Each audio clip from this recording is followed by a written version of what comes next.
دسترخوان سے ذرات اٹھاتے ہوئے شرمائے نہیں۔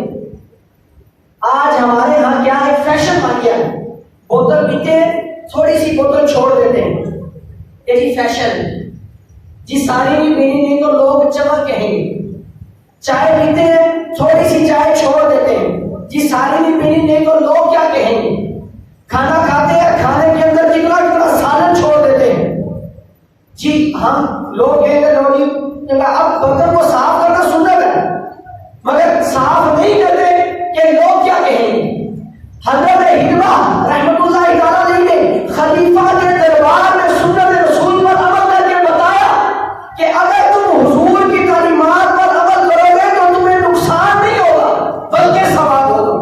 اور آج ہم غور کر رہے ہیں اس پرفتن دور کے اندر بھی جو نبی کریم کے فرمانوں پر عمل کرنے والا بنا ہے اس کو نقصان نہیں ہوا بلکہ فائدہ ہوا۔ ہم حضور کے زمانے سے لے کر آج تک کے اولیاء کرام کو دیکھ لیں، جس نے نبی کے فرمان پہ عمل کیا ہے، جس نے اپنا سب کچھ حضور کے فرمان پہ قربان کیا ہے، اس کو خسارہ نہیں ہوا بلکہ فائدہ ہی ہوا ہے۔ ہم غور کرتے ہیں، صدیق اکبر نے حضور کے فرمانوں پہ عمل کیا، فائدہ ہوا۔ عمر فاروق نے حضور کے فرمانوں پہ عمل کیا، آج بھی نام زندہ ہے۔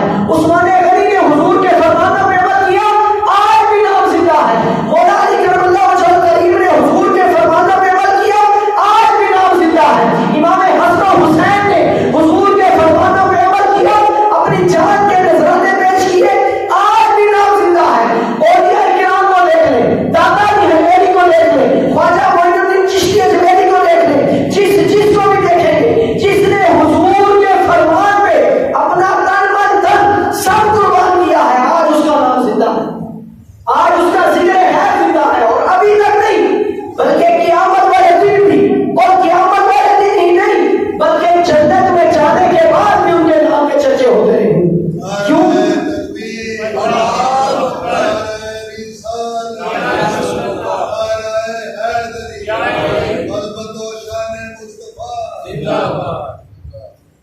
کہ جو حضور کے فرمانوں پر عمل کرتا ہے، حضور علیہ